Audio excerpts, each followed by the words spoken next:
Semua yang sifatnya sangat darurat dibolehkan bicara. Tiba-tiba ada api di luar masjid atau ada pencuri, ada pencuri lalu kita teriak maling, dibolehkan, tidak mengapa. Jadi yang jangan adalah ketika timbul lara, enggak ada sesuatu kita bicara. Ini yang disepakati dulu, maksud disepakati di sini. Nanti baru setelah itu bid'ahnya didetilkan. Tapi yang disepakati dulu bahwa melakukan tarqiyah, menaikkan khatib dengan memberi tongkat seperti itu adalah pekerjaan. Assalamualaikum warahmatullahi wabarakatuh. Anda rindu mendengarkan kajian-kajian dari ustadz-ustadz kita dari Aceh? Kunjungi channel YouTube Maulizul Akbar NAD. Subscribe, like, share, komen.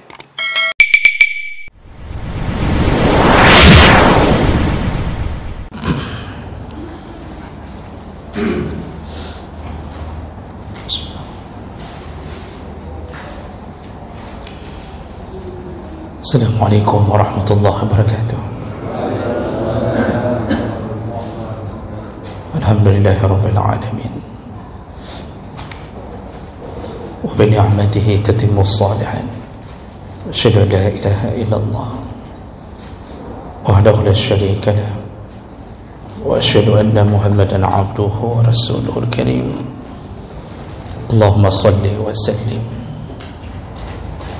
على نبينا وسيدنا المصطفى محمد وعلى آله وأصحابه أجمعين. أما بعد، رب اشرح لي صدري ويسر لي أمري واحلل عقدة من لساني يفقهوا قولي.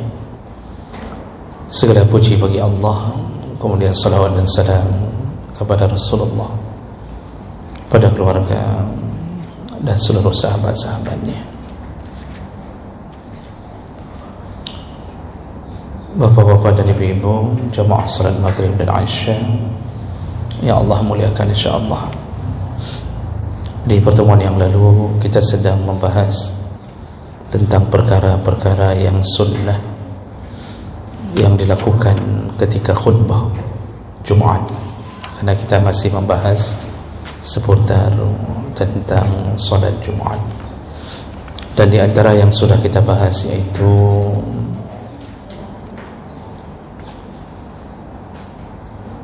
seorang khatib hendaknya memperdengarkan khutbahnya dengan lantang, itu mengangkat suaranya ketika berkhutbah. Jadi ketika khutbah itu sunnahnya adalah angkat suara, bicara dengan lantang.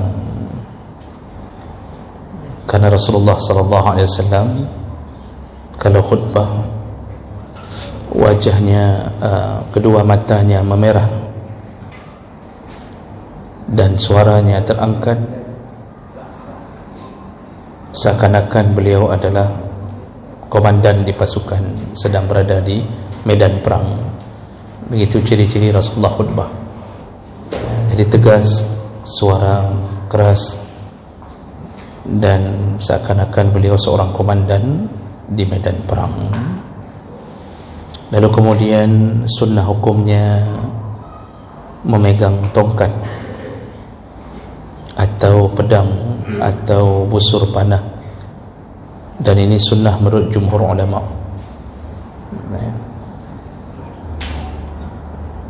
Namun hari ini masjid yang tidak memegang tongkat, selama ada mimbar di depannya,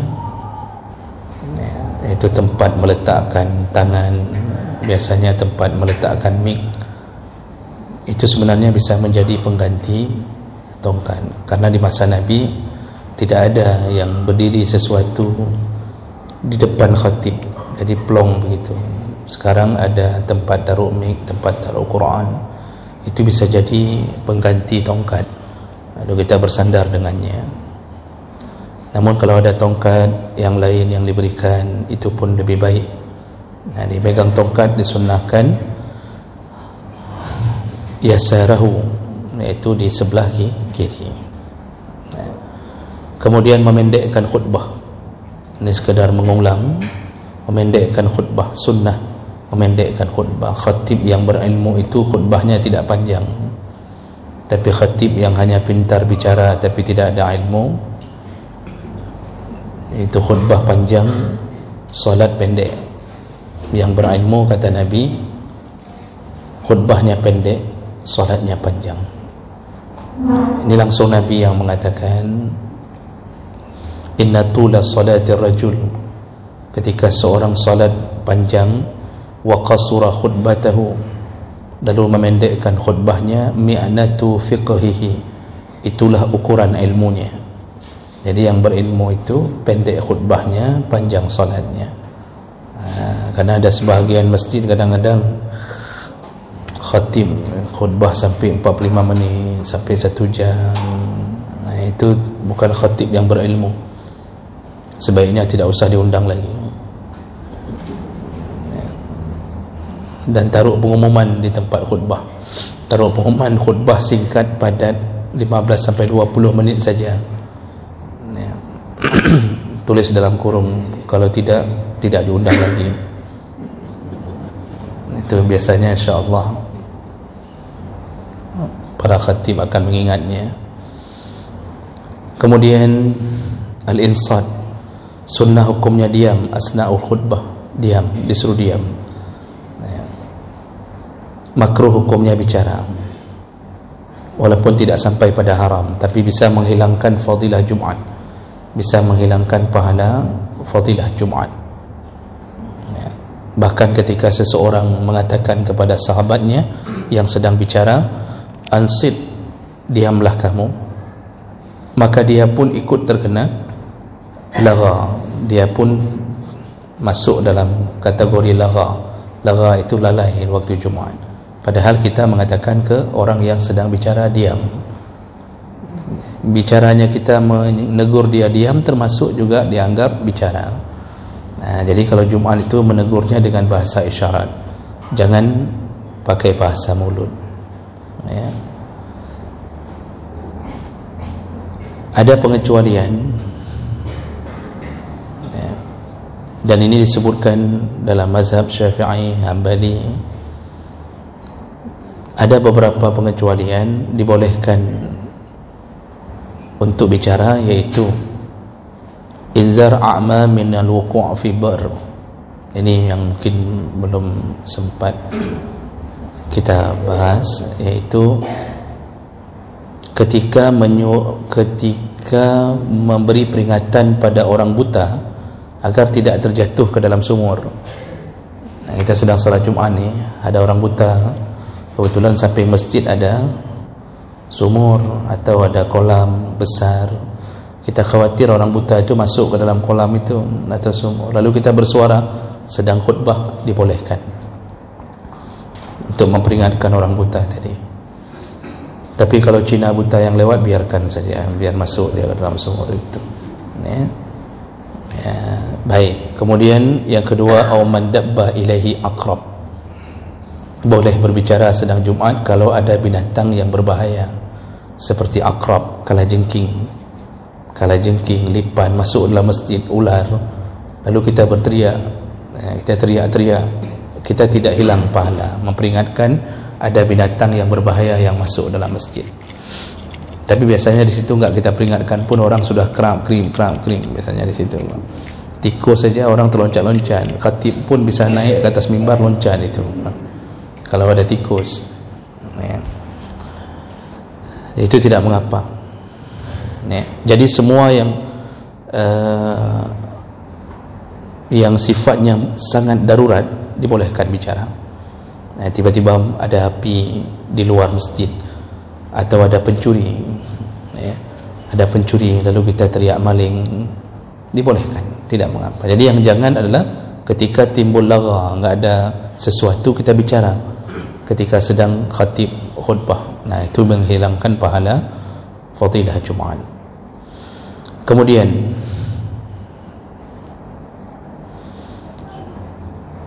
tetap disunnahkan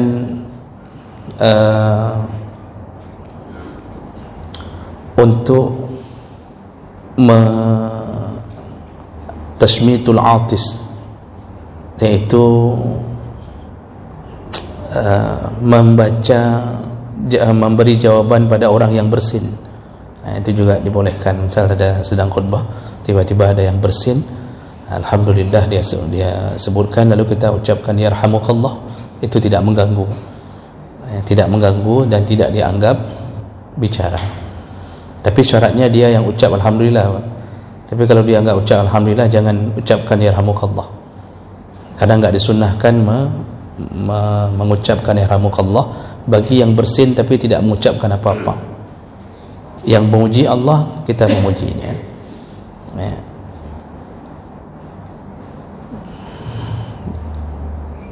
Baik, itu contoh beberapa perkara yang dibolehkan ketika sedang khutbah untuk bicara. Ya. Kemudian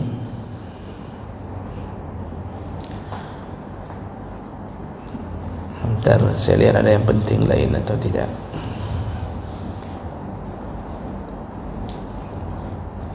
Dibolehkan berbicara antara khatib dengan makmum, tidak haram, dibolehkan. Khatib menegur makmum. Dari zaman Nabi pernah bicara dengan makmum.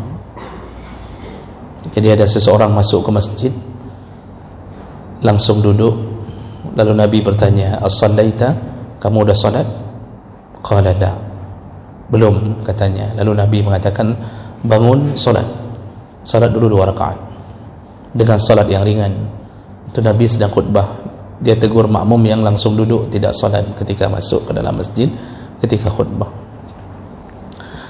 Di masa Umar bin Khattab juga begitu. Ada seseorang langsung masuk dalam masjid terlambat. Umar sedang khutbah, ini hampir habis khutbah. Lalu Umar memanggil orang itu, lalu dia bertanya, ayyatu sa'atin hazihi, ini udah jam berapa nih? Ditegur. Umar sedang khutbah, orang itu terlambat. Langsung Umar mengatakan, pohodom kajino, coba lihat jam berapa. Qal inni syaghaltul yawm falam antaqallab ila ahli hatta sami'tu nida falam azid ala an atawadda. Dia mengatakan, ya Umar, aku sangat sibuk hari ini, sehingga aku tidak sempat bersiap-siap lebih cepat untuk menuju ke masjid ketika azan berkumandang. Lalu dia ditanya oleh Umar, al-wudu aidan, kamu sudah berwudu? Lalu kemudian Umar menyuruhnya untuk berwudu. Jadi bicara antara khatib dengan makmum dibolehkan. Saling sahut menyahut. Kalau ditanya sama khatib, boleh jawab, boleh jawab kalau ditanya. Tapi itu terjadi pada perkara-perkara yang emergensi saja, Pak, yang memang khatib ingin mengatakan, baik bergahabar, kata khatib. Asal khatib menunjuk ke sudut masjid, itu yang di sudut sana jangan bicara, dibolehkan. Ya, dibolehkan. Baik, berikutnya itu untuk mengingat ulang supaya pelajaran kita bisa teramalkan. Lalu yang dibahas berikutnya adalah at-tarqiyah baina yadayil khatib. Jadi dalam urusan ini kan tadi masalah bicara, maka terbahas salah satu cabangnya adalah apa hukumnya melakukan tarqiyah. Ya, tarqiyah itu menaikkan khatib seperti yang biasa kita dengarkan di sebahagian masjid. Itu kan memberikan tongkat ke khatib. Jadi sebelum khatib naik ke mimbar, ada seseorang berdiri lalu mengucapkan beberapa kalimat, membacakan hadis dari Abu Hurairah, iza sa'idal khatib 'alal mimbar fala yatakallam ahadun minkum wa may yatakallam faqad lagha fala jum'ata lahu. Itu disebut dengan tarqiyah. Raqa yuraqi artinya menaikkan, mengantar, menaikkan. Maka tarqiyah itu adalah menaikkan khatib ke atas mimbar dengan diiringi bacaan-bacaan tertentu. Kan sering kita lihat, kalau di sini disebut tanbih, di sebahagian masjid disebut tanbih, Jadi tanbih itu artinya memperingatkan. Jadi apa peringatan di dalamnya? Jangan bicara. Maka dibacakan hadis, kalau khatib sudah naik ke atas mimbar, iza sa'idal khatib 'ala al-mimbar fala yatakallam, jangan bicara. Ya. Barang siapa bicara maka hilanglah, dia telah lagha, dia telah lalai.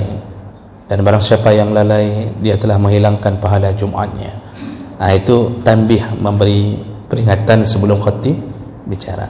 Lalu diberikan tongkat, khatib naik ke atas mimbar. Apa hukumnya melakukan ini? Dalam bahasa fikihnya disebut tarqiyah.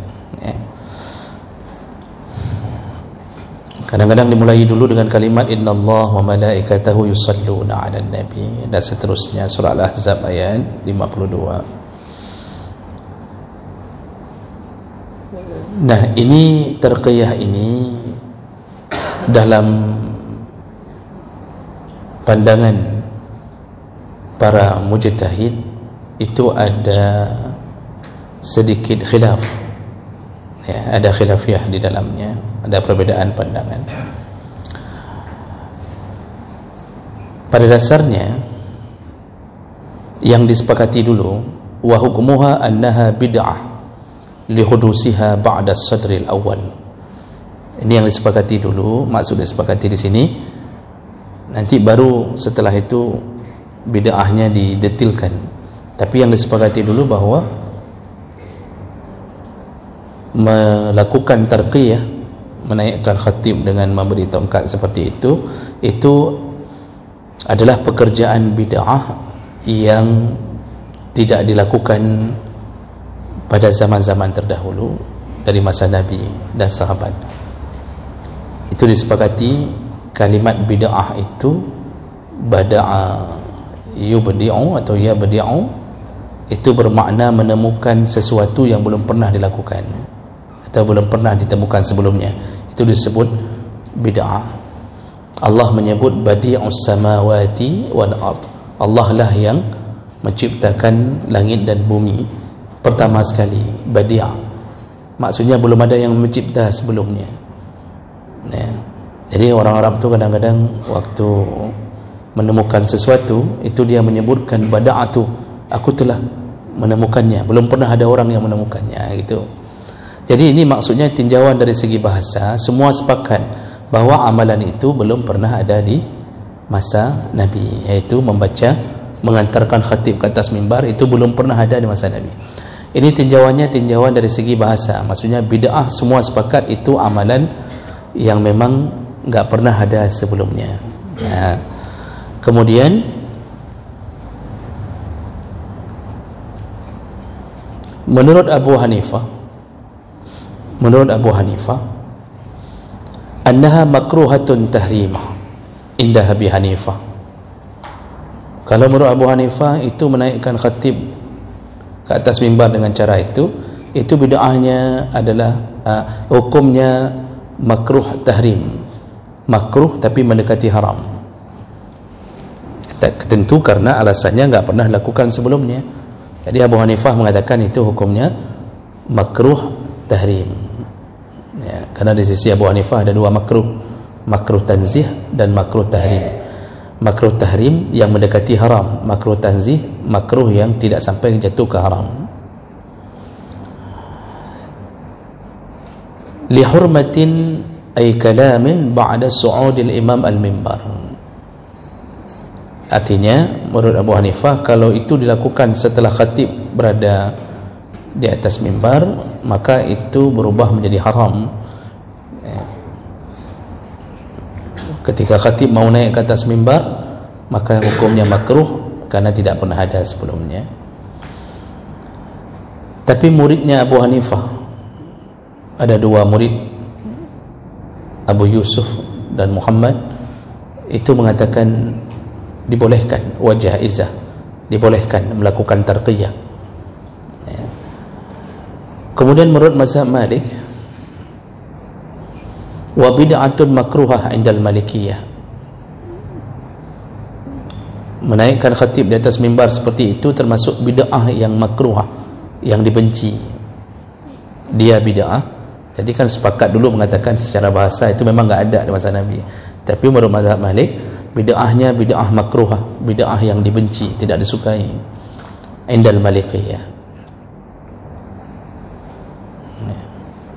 Illa idza syarataha al-waqif fi kitabi waqfihi, kecuali itu menjadi syarat dari orang yang mewakafkan.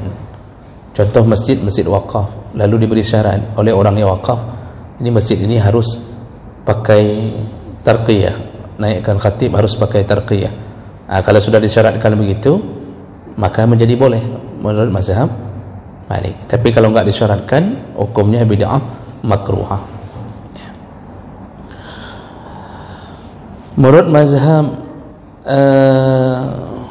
Syafi'i, ini menurut mazhab Syafi'i, ini yang biasa sering terjadi di masjid-masjid. Tentu kita yang bermazhab Syafi'i harus tahu apa hukumnya. Dalam mazhab Syafi'i, melakukan tarqiyah yaitu hukumnya hiya bid'atun hasanah, hukumnya bid'ah tetapi hasanah. Ini bid'ah ini Pak, tinjauannya dari segi bahasa, maksudnya semua yang tidak lakukan oleh Nabi itu disebut bid'ah. Namun mazhab Syafi'i memang menyebutkan dalam kitab-kitabnya, bahkan seluruh kitab Syafi'i menyebutnya bid'ah itu terbagi dua. Ada yang bid'ah sayyi'ah, ada yang bid'ah hasanah. Makanya ada orang kadang-kadang kan nyindir naci agak bid'ah hasanah misal. Tapi walaupun dia nyindir, tapi betul dalam mazhab Syafi'i memang dibagi dua bid'ah itu. Ada bid'ah yang buruk, ada bid'ah yang baik. Ada bid'ah yang baik. Bahkan dalam catatan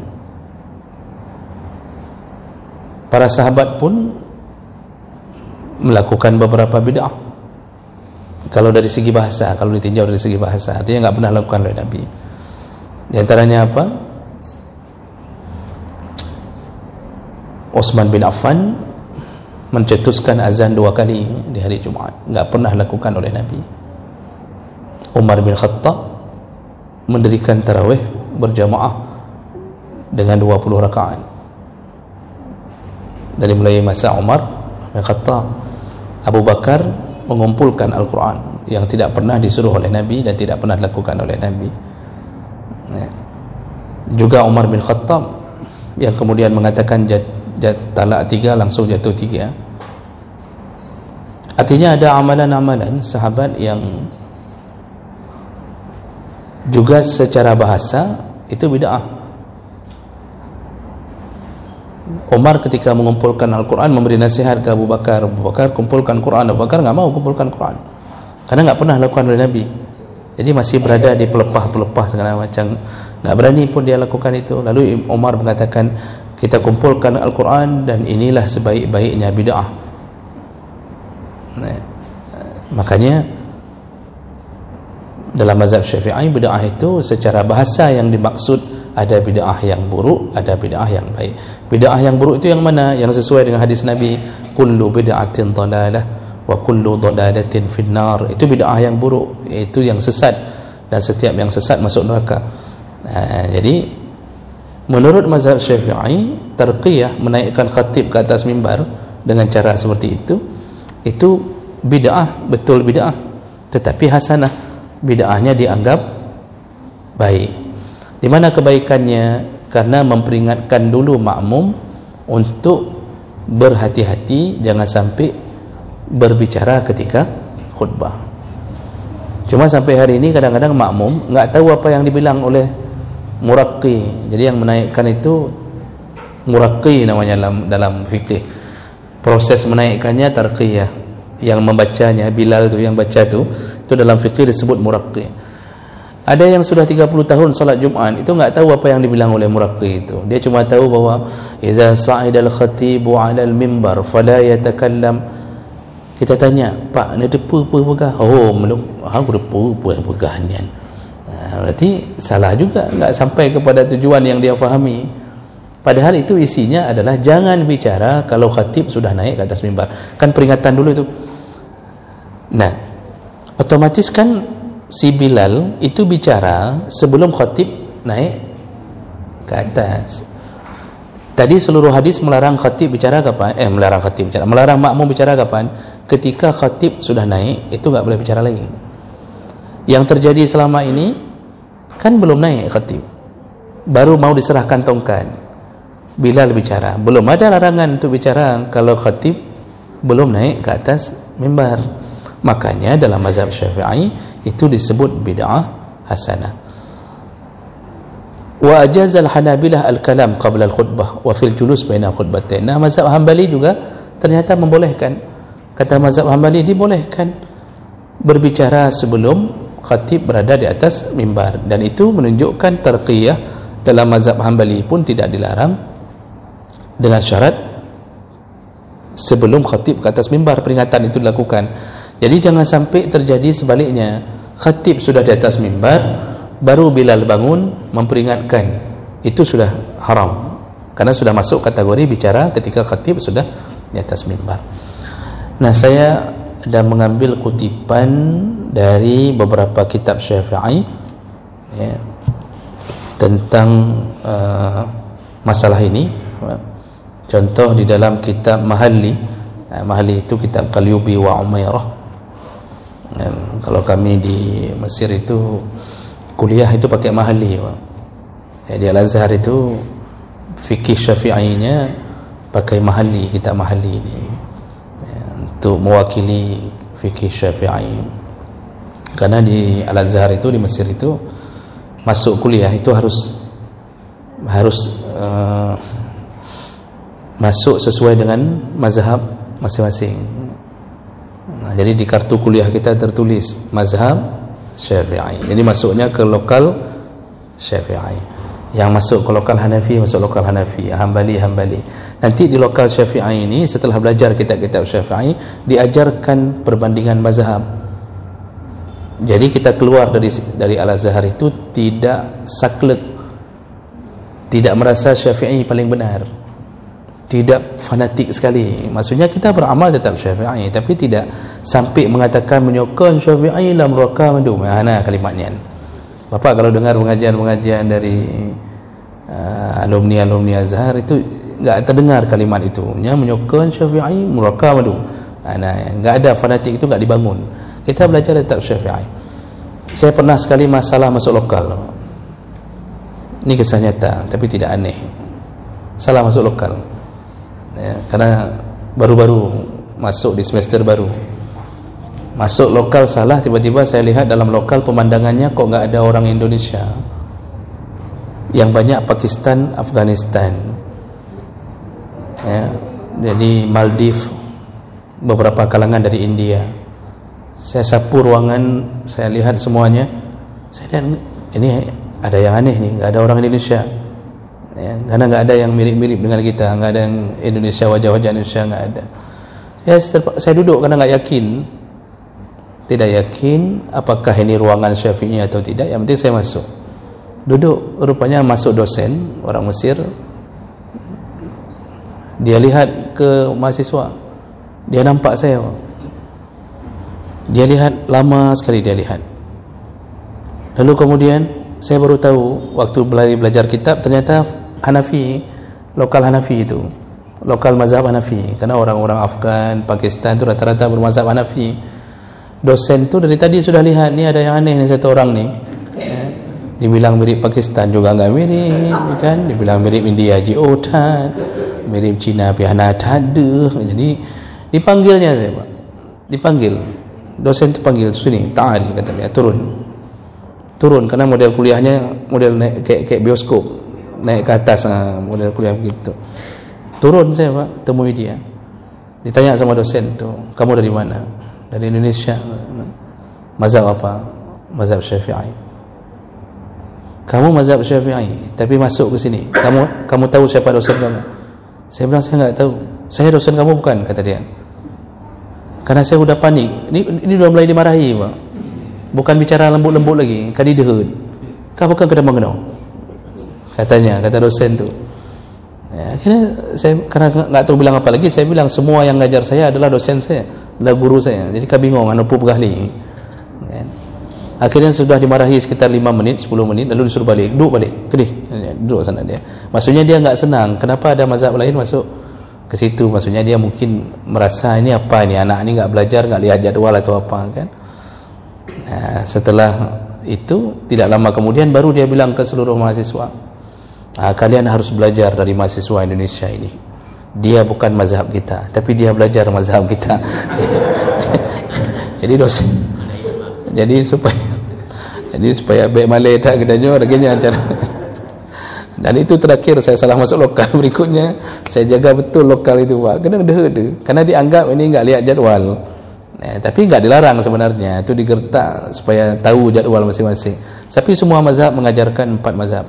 Tapi fokusnya pada mazhab masing-masing. Maka kartu kuliah kami itu ada tertulis mazhab Syafi'i tertulis. Okay. Jadi dalam mazhab Syafi'i, kitab yang dipakai di sana kalau fikih itu yang Mahalli di Azhar. Nah di sini dalam Mahalli itu di halaman 419, saya baca terjemahnya saja Pak karena panjang ini. Disebut tentang masalah tarqiyah ini. Disebutkan mengangkat muraqqi sebagaimana tradisi yang berlaku adalah bid'ah. Nah, dalam kitab Mahalli disebutkan bahwa muraqqi atau melakukan tarqiyah naikkan khatib itu bid'ah. Namun bid'ahnya adalah bid'ah yang baik. Karena mengandung hal yang positif, yaitu berupa anjuran membaca salawat, baca ayat, lalu anjuran untuk memperdengarkan ke makmum tentang diam di waktu khutbah berdasarkan hadis Nabi sallallahu alaihi wasallam. Nah, tidak ada dalil yang menyebutkan bahawa Nabi dan 3 khalifah pernah melakukan tarqiyah.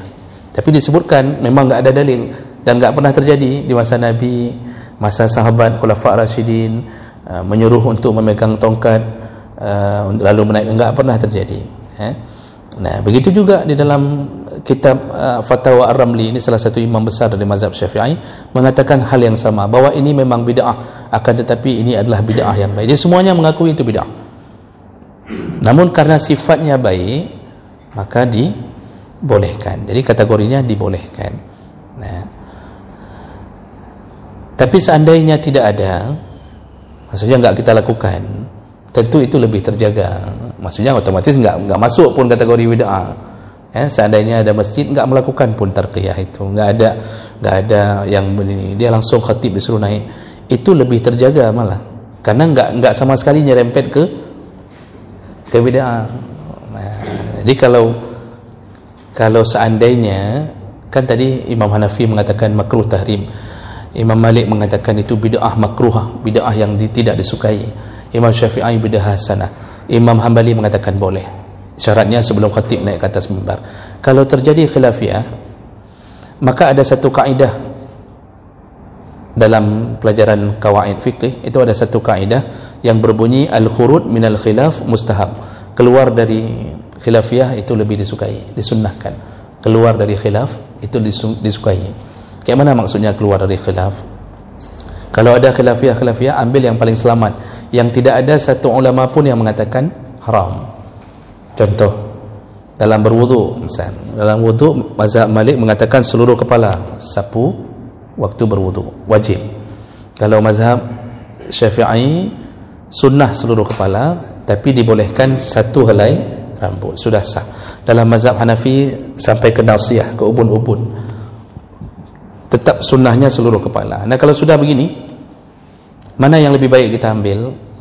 Tentu dalam pandangan mazhab Malik yang mengatakan seluruh kepala itu selamat. Hanafi mengatakan sunnah, Syafi'i mengatakan sunnah, mazhab Malik langsung mengatakan wajib. Selamat kita dengan seluruh kepala, enggak ada yang mengatakan enggak sah. Tapi kalau kita model begini, dalam mazhab Syafi'i boleh, dalam mazhab Hanafi boleh, ternyata tidak sah menurut mazhab Malik, maka yang paling selamat itu ambil yang sesuai sunnah Nabi, yaitu seluruh kepala. Itu selamat tuh, dari semua pandangan selamat. Itu contoh keluar dari khilaf, maksudnya ambil pandangan yang paling selamat. Begitu juga dengan masalah ini.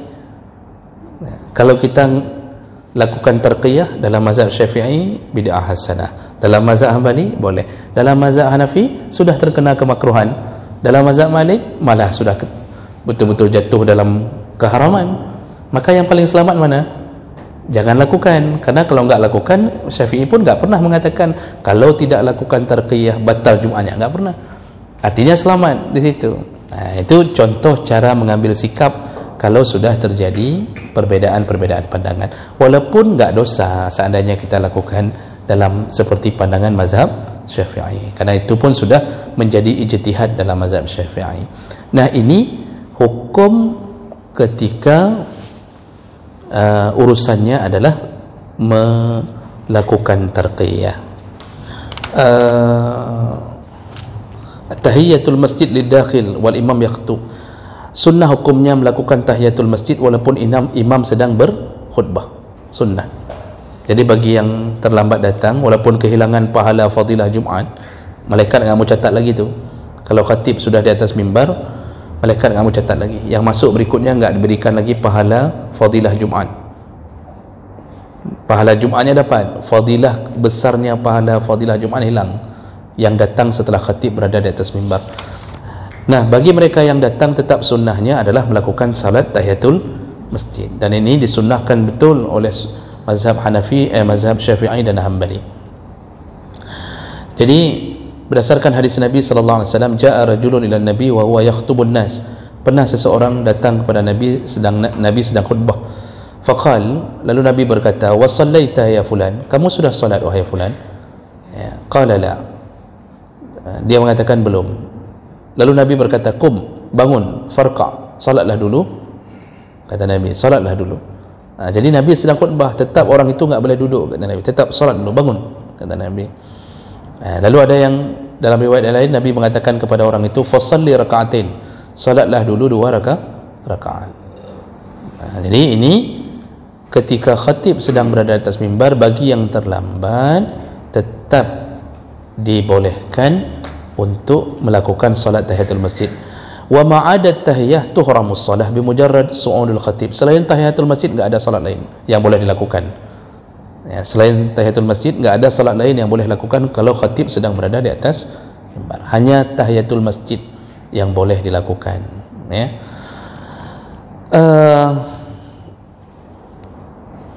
Tapi menurut mazhab Hanafi dan Malik, iza kharajal imam ilal mimbar fala salat wala kalam. Menurut mazhab Hanafi dan Malik enggak ada salat tahiyatul masjid pun jangan lakukan. Kalau khatib sudah berada di atas mimbar, tidak ada salat wala kalam, dan juga tidak ada omongan lagi, ya.